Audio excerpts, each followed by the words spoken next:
Iya, aduh. Mana sekarang 13 tahun lagi digalakannya. Iya, dari menteri baru kita ya, wajib 13 tahun.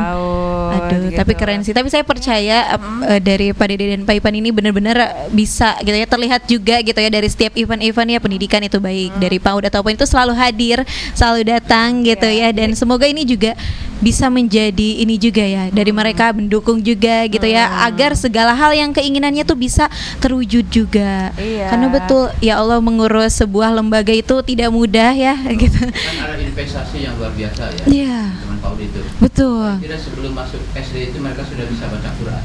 Nah, iya. Itu kan investasi yang luar biasa. Betul, betul. Iya. Punten Panginten tadi ketika masuk SD belum bisa baca Quran, kayak kali nanti di SD-nya kapabayut Pak. Nah, iya benar. Karena waktunya ya semakin sibuk, semakin semakin sibuk kan. Nah, sehingga inilah apa yang harus kita apresiasi dari mereka kan, dengan keikhlasannya ya tadi. Namun jangan 1 juta teh.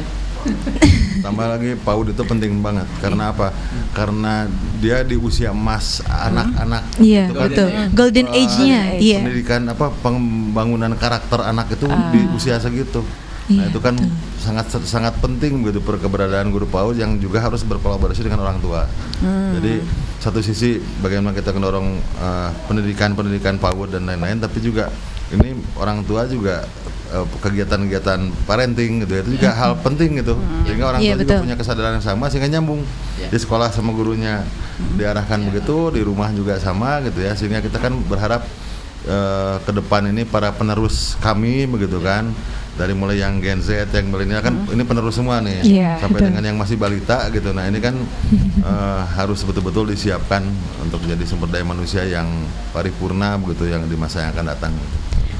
Keren, kita apresiasi dulu dengan program-program yang luar biasa ini ya. Boleh kita tepuk tangan dulu untuk pasangan idaman kita.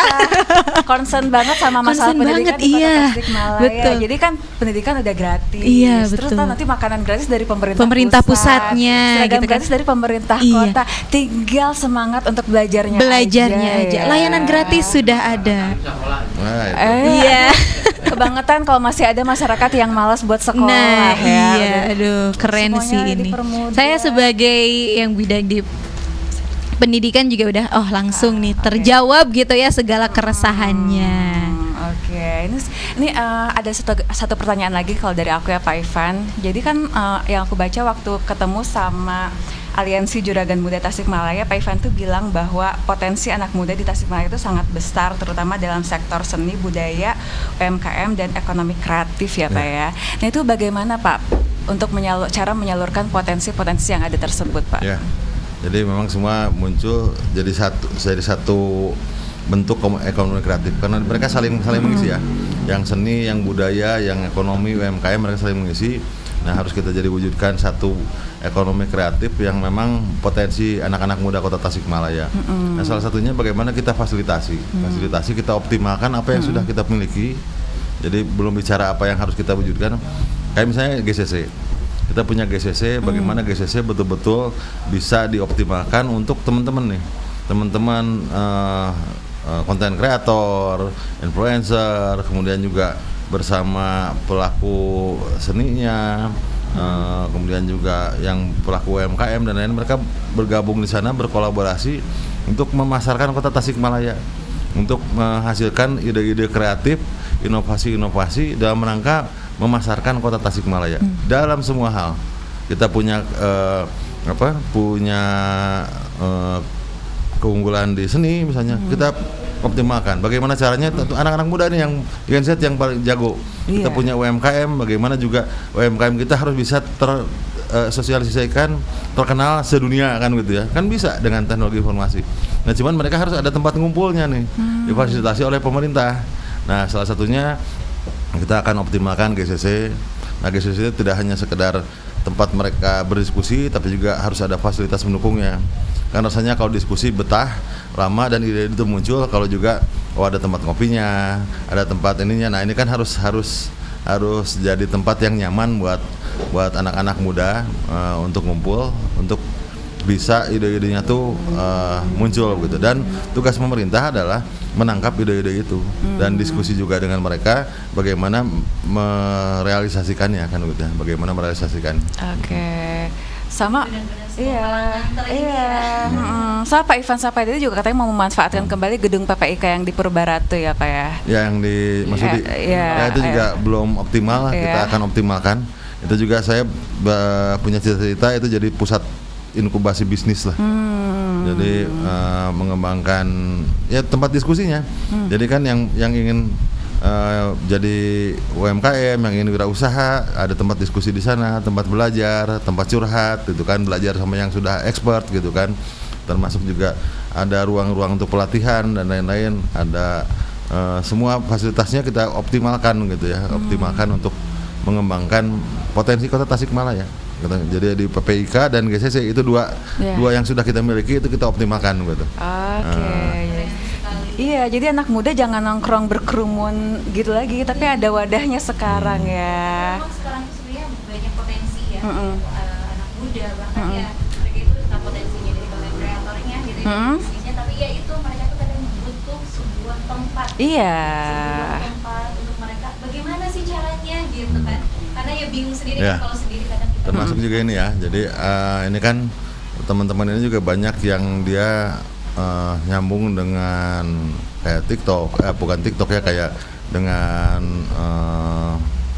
belajar apa ya namanya tuh e-commerce-nya gitu ya, kayak Shopee, kayak yang lain-lain gitu ya. Nah ini kan bagaimana itu bisa betul-betul apa ya, bisa jadi ya bisa disambungkan lah oleh pemerintah Kota Tasikmalaya dengan teman-teman anak muda di Tasikmalaya. Jadi Tokped segala macam tuh kalau bisa mah ada perwakilannya di Tasikmalaya sehingga teman-teman Tasikmalaya itu mudah untuk bisa mengakses ke sana. Dan itu kayaknya bisa kita siapkan gitu ya, bisa kita siapkan, tinggal bagaimana kita komunikasi. Kenapa? Karena potensi Tasiknya luar biasa. Dan mungkin tidak hanya Tasik tapi Priangan Timur pusatnya di Tasik kan gitu. Jadi Tokped hadir di sini, Shopee hadir di sini semua, termasuk juga kalau memungkinkan muncul yang kearifan lokal Tasikmalaya.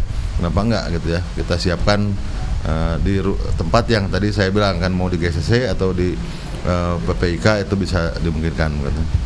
Iya, keren banget. Aduh, ini mah benar-benar semua terfasilitasi ya dari. Kayaknya semuanya juga udah terjawab ya. Iya, semua permasalahan udah terjawab ya. Ya karena itu Bapak yang sering ditanyakan oleh warga masyarakat sekarang, apalagi Gen Z itu, gimana atuh udah gitu, apalagi sekarang lapangan pekerjaan juga lumayan susah gitu ya, dan mereka banyak mungkin yang lebihnya itu dibikin UMKM ataupun dengan konten kreator itu gitu. Tapi luar biasa. Sebenarnya ini masih banyak Bapak yang sebenarnya pengen kita tanyakan gitu ya. Garis besar tapi udah terjawab sih dalam hal perekonomian, betul, pendidikannya ya, juga, tadi kesehatannya juga gitu kan. Program permasalahan di Kota Tasikmalaya itu geng motor juga udah terjawab. Betul, seperti apa. Nah itu salah satunya juga tadi yang belum disampaikan, apa? itu dalam janji politik kami itu ketika kami ditampilkan menang, akan